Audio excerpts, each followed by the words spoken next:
Welcome to Igniting Inspired Insight, where beautiful humans share their voice and their truth. I'm your host, Jae, and in each short episode, we get to explore three questions and where they take us. It's an intention of letting the truth flow through us for what is right for us in this moment. It's raw, it's real, and it's rooted in the magic of honest conversation. So let's dive in. Today, I get to invite a beautiful practitioner and guide who I've met in many different weaves, and his name is John. And I'm really honored and also excited to see where this conversation takes us and for others to hear the wisdom that I know will flow through you.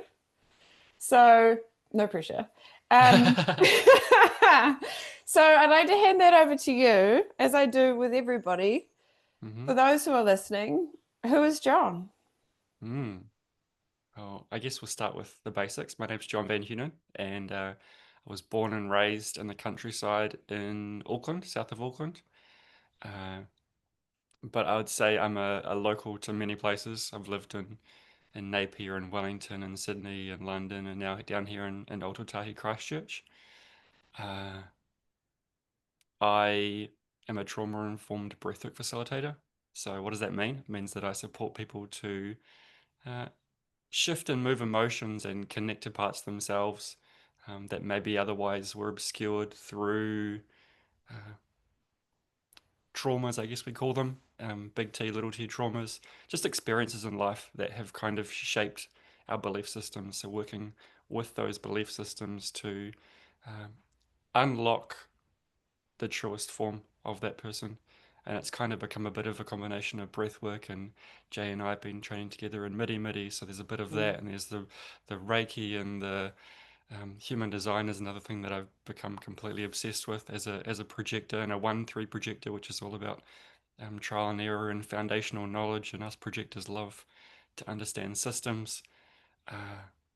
Yeah, it's just been that's a little about I guess what I do. Who am I? I love being in nature. I have a deep connection to the ocean and the rivers. Those are my places to uh, reset my energy and reconnect. And I'd say have a strong connection to the keridu, the wood pigeon, and tuis. Uh, Mm. yeah, I've been at all sorts of things. I've been a tradie, a designer, a um, yoga teacher, that kind of done it all. So yeah, that's that Hmm. three line in human design, trying all the Experimenting. things. Yep. Yeah, yeah, Yeah. I feel that. I'm the same, very much. Yeah. That's beautiful. I'm really glad to have you here, and what a magical weave that's led you to who you are now. Mm, yes. Yeah, and Yeah, that's the journey, right? yeah. The realizing, for me personally, realizing what I was doing, you know, having asthma and all these issues that were arising in my body, and realizing that I was just sick of taking the medications because they were making me feel horrible. And Hmm. so then that led me on a journey for like a decade of uh, just trying to get better, and ended up red pilling myself into this place. So Yes. yeah, yeah, I think it's a very similar story for a lot of us. Just Oh, yeah. Yeah. yeah, The body calls us home mm, often. Yeah. yeah, Into a new place of being and well, and away from doing, which is a yeah, beautiful thing. yeah, exactly. Yeah, Yeah. especially when we hit, the set the is it Saturn return, the 27, 28, 29, 30 era, Mhm. and Oh, yeah, yeah. it all kicks off. Yeah. That's it. Yeah. So, with that beautiful weave, I'm excited to ask this question, which Mm, everyone answers in divinely different ways. mm, And I know that when I ask what's one moment, a lot of people are like, well, there's many. And I get that, but one that you mm. want to share. So, for this common thread for you, John, what is one moment, belief, or experience that changed the way you see the world? I think it was walking the Camino de Santiago. I uh, Actually, it was probably when I picked up a copy of The Alchemist, Yes, a book by Paulo Coelho, and I was like, this incredible. speaks to me on a whole nother level. Uh, and every year I read it, at least once or twice, because every time I read it, there's so much to it, considering it's only a thin little book, and Hmm. it's just, it's a fable about a boy. Um, it's not set in any. It's all fictional. Uh, Hmm. yeah, and then when I finished that book, I got to the back, and he was talking about his experiences, the author's experiences, Paulo Coelho, and one of those was walking the Camino de Santiago, and I'd just been in the process of, um, I was getting really into journaling and connecting and channeling and whatnot, and I had this experience where I was a bit fed up with life. I was living in Byron Bay in a tent on a building site, um, and I just started journaling, and then what came through was like, you've got to book a one-way flight to London, to the UK, in I think it was like less than a month's time, and I was like, this feels big, and Hmm. way outside of my comfort zone, and I have no interest of going to Europe or the UK. But I just, yeah, I booked it. And then I did all the things to like organize my passport, get everything ready, get the visa, and then jumped on a flight. And just before I left, I was speaking to someone, and they were talking about this walk that their friends had done. Uh, and I kind of parked it up somewhere, and it wasn't until later on when I was reading The Alchemist where I kind of rediscovered it, and uh, yeah, kind of arrived in the UK, had an amazing experience. Most people get there and they're like, "Oh, I didn't really like it for the first year." I got there, and the moment I was there, I was like, "This is it. I love it." Hmm. Got the job, got the house, got everything I needed straight off the bat. Uh, yeah, and then I kind of read The Alchemist, and it re-sparked that interest um, in this walk. And so the end of I was going to do it March 2020, but something was just alive in me that I needed to quit my job. Um, at that point, I was working in a yoga studio, and I think about September of 2019, which was, if I'd waited till March, that wouldn't ever have happened. Mm. Um, yeah, I started that walk, and I didn't even know where to begin. I hadn't read anything on it. Was very ill prepared, which I think added to the excitement of it. Experimenter. Yeah, yeah, exactly. And then just yeah, started on my own, and by the end of that so close to 800 kilometers of walking, I had this, group of maybe 20, 30 companions, Mm. and just had these beautiful experiences and all these synchronicities and all these things that were occurring. It felt like the universe was very, very alive and willing to speak to me in so many ways and connect with people in the amazing conversations. And um, I kind of got to the end expecting uh, some big moment. But um, now when I look back at it, it was just that connection to community, and all those little sprinklings of divine goodness that Mm. just made it I guess, gave me that real visceral sense of, holy, we are so connected to everything. And Yes, we are. yeah, I'd say that was a pivotal moment in my life. Even just like in all the little, like having that conversation before I left, and trusting in Hmm. the journaling, and um, It's like your own alchemist journey. yeah, yeah, yeah, exactly, yeah. And then 2 years later, I went back, or 2 years ago, sorry, I went back to Europe just to go to Egypt because I really wanted to visit the pyramids. Yeah. Obviously there's a link there to The Alchemist, but Hmm. by some chance ended up going to Andalusia, which is Oh, where wow. yeah, where he starts his journey. And I'd been to Morocco, so I'd done a bit of that as well. And it was a very fortuitous sort of event. And then I walked into the Great Pyramid, and I had a copy of The Alchemist in my pocket. And if you follow Larry or Robert Edward Grant, there's a Hmm. Alpha Omega on the side of the sarcophagus. So in one of my copies of The Alchemist, I've got the etching of the Alpha Omega in Wow. pencil on it. So yeah, it's pretty cool. It is very cool. Do you Yeah. remember how you came upon the Alchemist, the copy, the first copy? Yeah, I do actually. I was living in West London, and I back then I used to love coffee, still do, but just don't drink it so much anymore. Hmm. And uh, sat down next to this guy, and we just kind of got chatting. And he was from Africa, and he was very, very well read. And he's like, "Oh, you've got to read this book, The Alchemist." So that I made that my intention to go find a copy of it. Hmm. And yeah, that was it. Nice. I Yeah. love that. Divinely guided. Oh, absolutely. Yeah. Yeah. It's Yeah. funny how we always think in the moment it feels like nothing's working out for us, or we're still lost and confused, but then we have Hmm. that ability to look retrospectively and be like, oh, everything was all just dotted along the path, the All breadcrumbs, you working just to out for follow them. me. Yeah, Yeah. Yeah. When we get out of the way and listen, it's a exactly. magical ride. Yeah. Yeah. And therein lies the work. Yes. Mm, Yeah, exactly. Exactly. I love that. And I love that you remember where you came upon that book. It mm, reminds me of actually when I was living in San Diego, which I never intended to live in, but it just happened. Um, I found the copy of the Celestine Prophecy in a mm. dumpster.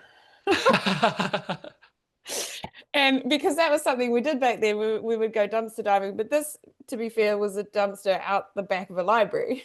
So it was Yeah, just right. books.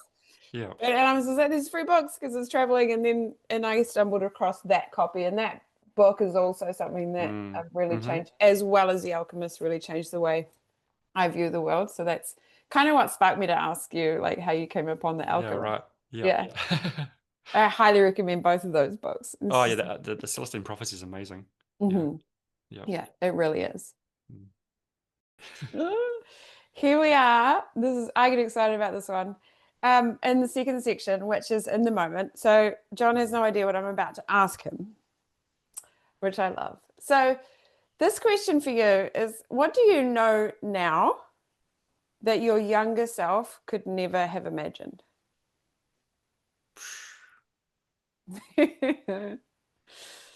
What's coming through is, and I guess it kind of links up to what we were talking about before, which is that it's all going to work out because uh, I had a pretty rough, I'd say I had an amazing family environment, um, you know, as good as any kid, but I had a pretty average time at school.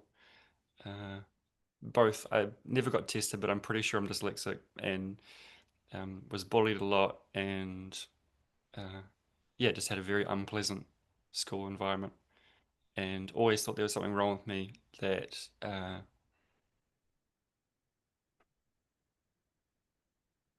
Yeah, I guess that life was against me, and back then I don't really think I ever believed in any sort of magic in the world. Mm, Uh, so I guess yeah, now it's knowing and trusting that there was never anything wrong with me, and although those times were challenging, uh, they allowed me to be able to connect with people in a way that maybe I wouldn't have been able to had I not been through that and had to process that myself. And yeah, and although I think it's one of those things, right, where we say, "Yeah, I learned this lesson, and now my life's amazing." It's like, no, I'm still learning the lesson yeah. that life's working out for me, Yeah. Yeah. and it's like a continuous reminder. Um, I saw a great quote recently, which was about uh, how the main lesson that you'd tell your younger self, or that you're working through in your life 10 years ago, is probably still the lesson that you're still Hmm. working with now, Hmm. and that has definitely been my experience. But there's just levels to it, there's um, yeah, and I guess as I go into the world of fatherhood, at this point we're about 3 months away from my partner and I having a baby. Mm. um, Definitely getting force fed the lesson that everything's working out for me. Yeah, and having to lean more into that and trust that. Uh, yeah, which I think is the way the universe works. We kind of get these lessons, and Hmm. yeah, we always get given. There's always new levels to the depth in which we can uh, receive that lesson. Agreed. Mm, And I really do think that's true. I think some of our greatest lessons are on repeat. They're a mm, work in progress and they mm, keep coming back, whether it's to the same degree or to a different degree. And also, what I hear is, and what you shared is like this different level of trust in life. mm. Absolutely, yeah, 100%. There's a level of, I guess it's one of those things, right? That the more levels we go through, the more we kind of develop a nervous system that's more capable of more challenging events. Like when you, I guess the example I always use is when take a toy from a toddler and they scream and cry and blah blah blah, Mm-hmm. and then they get older and realize it's not such a big deal, and we're kind of always going through through levels of being that screaming toddler and saying life isn't fair and whatnot, and then realizing that actually now we can handle that. Our nervous system is Mm-hmm. more capable of being malleable and adaptable. We just have to go through those levels of continuing Yeah. growth and transformation. Agreed. Agreed. I think the biggest thing that comes up for me in that in reflecting on that question as well is like the things I never could have imagined are the things that are like the magic of like and the Mm, healing and the energy work and the unseen that I just didn't have a perspective of maybe in the middle of my years, but I'm mm. sure from what I know now that in our very early years we know and we see we're very in tune with that magic. Oh, totally. I was just reflecting on maybe Harry Potter's. That's probably a reason why I became, in love with the idea of Harry Potter, um, Mm-hmm. because there's that innate knowledge deep within you somewhere that they're like this. Obviously, maybe not to that same extent or in a different way. That Yeah, magic is there, and absolutely. um, it activates some like childlike curiosity of the potential within that space, and then we get into doing things like the work we do, and all of a Mm-hmm. sudden it's like, oh well, this this is some serious magic, especially when we really tap into the intuition Oh yeah. and whatnot. Yeah. Yeah. And while also being reminded I just had that drop in of like we ain't seen nothing yet. Yeah, well that's it. Yeah, right, totally. Yeah, There is yeah. so much more magic to come. Mm-hmm. And I Yeah. love that. I love leaning into that idea that there is always more, that Mm. more than we could imagine and Hmm. more possible than we could dream. And to keep letting that expand. Totally. Yeah. Yeah. I'm definitely feeling that. Yeah, and I guess when we look back at in regards to like human design and with the transformation that's occurring um, up until 2027 and beyond, I definitely feel like we're kind of really feeling the uh, the force of that, which is very Mm-hmm. exciting. It is. Mm. It really is. So here we come to the third section, reflecting a light. So John has a question for me. Yeah. I was going to offer you the invitation to close down your eyes if that feels comfortable, Mm-hmm. uh, and just tuning back into your body,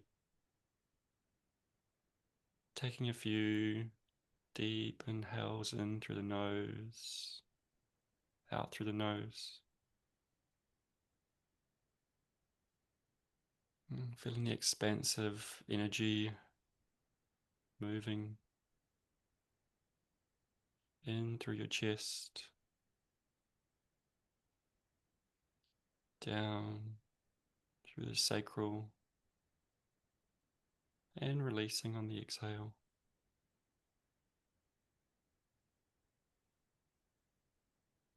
Just calling upon the golden white light.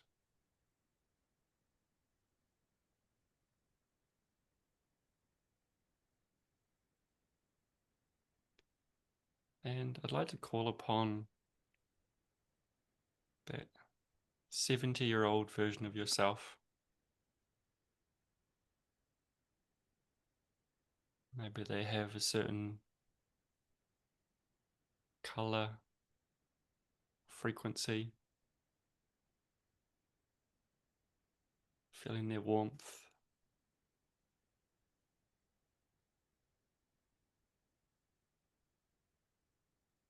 and just asking, what is it that 70-year-old version of yourself would like you to know right now? All is well. Mm. Truly, all is well, and that they're proud of the choices that I made and the connection that I have created. Mm. Yeah, and it's interesting to be asked that question because a lot of the answers that come through for me in those spaces are indescribable. Mm. Like it's an energy. Mm-hmm. It's an energetic conversation rather than a word Mm. or a statement. Yeah. So, and also because with working with clear cognizance, there's this knowing and Mm. this Hmm. feeling as opposed to a message. Yeah. The So clairvoyance the of actually message is receiving. in, yeah, exactly, Mm. exactly.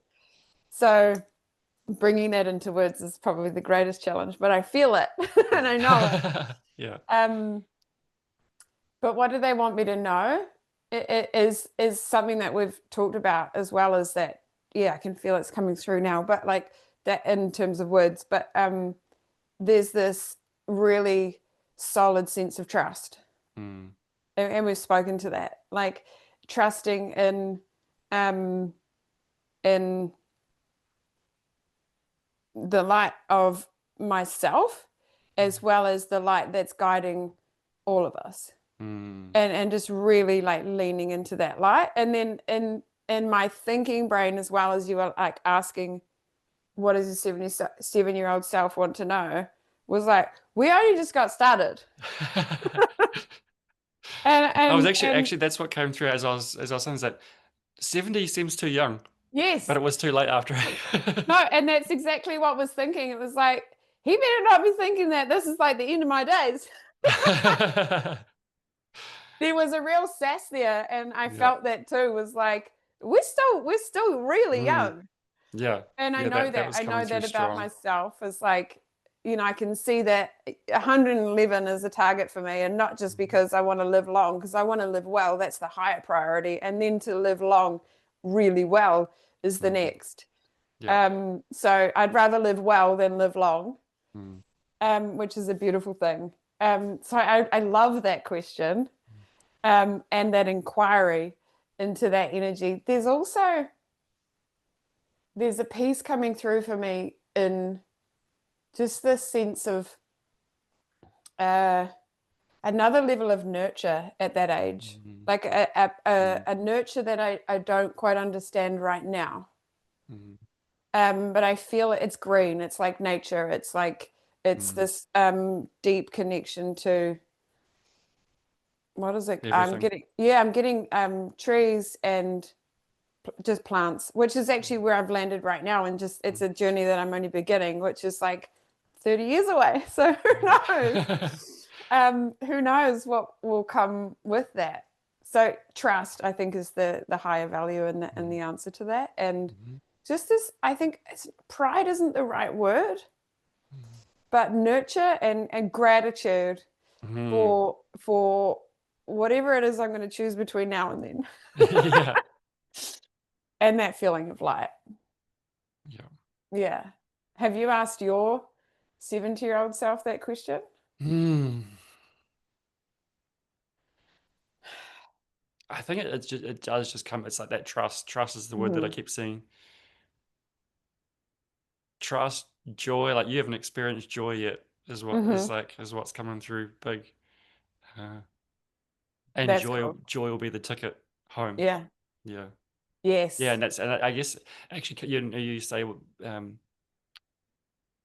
come back to our second question. That's Hmm. probably a really powerful lesson that I just didn't really.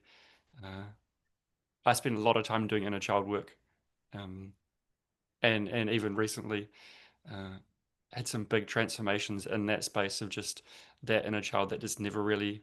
And I'm sure there was experiences of joy, but Hmm. are really allowing myself to feel joy. And I've got this beautiful partner, Libya, who's all about joy and like Hmm. a bubble of light, and yeah, as always, is forever bringing me back to gratitude and experiencing levels of joy. And I think that's still a very uh, big lesson that I'm kind of um, realizing that life doesn't have to be challenging. Hmm. And I guess as being that three line, it has been challenging, but to Mm. uh, yeah, to remember that it doesn't have to be that hard, and even when it is challenging, it's just the way we perceive things that makes it appear that way. Hmm. Yeah, Yeah, I that's hear been that. a big lesson for me recently is perception. And it's Yes. funny because it's all these things that you know I know about you personally. I have a feeling it's the same, but we read all these books on philosophy and Taoism and all these different things. And they all kind of say the same thing, Hmm. which is what we're speaking about now. But Yeah. it's like until we experience it, it just seems like, oh yeah, whatever. Like, okay, I get it. But when you actually have that visceral sensation of, okay, no, yeah, that what they were saying is actually correct, and it just takes a while for our bodies to kind of catch up Hmm. in Yep. experiencing that. Yeah.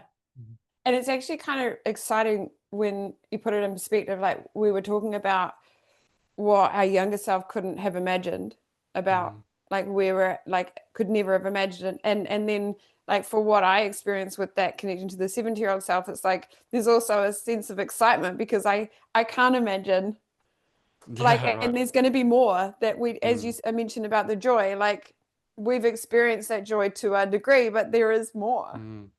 Absolutely. And And I that, guess, yeah, coming back to that whole idea of, there's levels. There's levels yep, in both directions. yeah, It's not, absolutely, yeah, it's not just the depth, it's absolutely. the highs. It's like, Uh-huh. it's that, As human. yeah, exactly. Yeah. Mm. And to that degree of feeling is something to celebrate. Mm. Yeah, which is a beautiful thing. I'm excited to learn more. I'm actually really excited to dial into a human design session with you. Mm. And I think I mentioned that to you when I messaged well, is like because you're a fellow projector. So Mm. there's things to learn, I'm sure. Yeah, I mean Um, that's the beauty of being a projector is we can tune into that magnetic monopole mhm, within the other and be able to see them in a way that other designs cannot mhm. to the same Yeah. extent. Mm. And with the little amount that I have done thus far, it's like it really does allow us to deepen the relationship with self. Mm. Was that what Absolutely. you've experienced? Yeah, I mean, with human design, I kind of discovered it maybe 4 or 5 years ago. Uh, found out that it was channeled by some guy in Ibiza who called himself Ra Uru Hu. And there was a bit of a cult behind it, and I was like, oh, this Yeah. is gross. Yeah. And then maybe like 2 years ago, I was like, oh, I'm just gonna give this like one more look at this again, and kind of started to understand what it actually meant. Hmm. And and then I was like, wow, this actually makes my life makes so much more sense. Um, yeah, especially understanding the energy types and the way in which we are designed to interact and coming down to the most important things in human design. If you just want to look it up online, is Mm. strategy and authority. So your strategy is how you interact with the world, and your authority is the way you make decisions. And Hmm. it's not by your mind. I mean, there's one tiny percentage of people who are here to make decisions through the mind, but for the most Hmm. part, we're all here to make decisions based on the body. And Mm. once I understood that, being an emotional projector, like people used to always say, "Oh, you're so moody," and it's like, well, I actually have the channel of moodiness in my design, so Yeah. so it Well, makes that sense. makes But also, sense. I'm here to ride the emotional wave. I'm not here Yeah. to Same. make a decision in the moment, even if it Hmm. feels like a full body yes. It's like, no, actually, that I'll say I'll let you know tomorrow because I still need to ride that emotional wave, and maybe there'll be more information that'll come through within that next 24 hours that'll help me make the Hmm. decision.